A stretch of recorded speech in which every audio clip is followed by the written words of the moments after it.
ആകുലതകളെ എങ്ങനെ നേരിടാം? ആമുഖം. ജീവിതം ചിലപ്പോൾ നമ്മെ വല്ലാതെ ശ്വാസം മുട്ടിക്കാറുണ്ട്, അല്ലേ? നാളെയെക്കുറിച്ചുള്ള പേടിയും ഇന്നലെയെക്കുറിച്ചുള്ള സങ്കടവും നമ്മെ തളർത്തുന്നു. ഭഗവാൻ ശ്രീകൃഷ്ണൻ അർജുനനോട് പറഞ്ഞ ഒരു വലിയ രഹസ്യമുണ്ട്. ആ രഹസ്യമാണ് ഇന്ന് ഞാൻ നിങ്ങളുമായി പങ്കുവെക്കുന്നത്. പ്രധാന ഭാഗം. നമ്മുടെ ജീവിതത്തിലെ പകുതി പ്രശ്നങ്ങളും ഉണ്ടാകുന്നത് നമ്മുടെ ചിന്തകളിൽ നിന്നാണ്.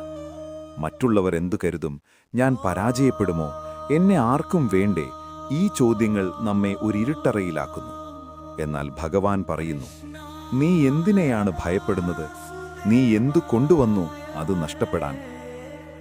മനുഷ്യൻ ഒറ്റപ്പെടുന്നത് അവൻ ഭഗവാനിൽ നിന്ന് അകലുമ്പോഴാണ്. നിങ്ങളുടെ ഓരോ ശ്വാസത്തിലും അദ്ദേഹം കൂടെയുണ്ട്. നിങ്ങളുടെ ഭാരങ്ങൾ അദ്ദേഹത്തിന് വിട്ടുകൊടുക്കുക. നിങ്ങൾ ചെയ്യേണ്ട കാര്യങ്ങൾ ആത്മാർത്ഥമായി ചെയ്യുക. ബാക്കിയെല്ലാം ഭഗവാന്റെ നിശ്ചയത്തിന് വിടുക.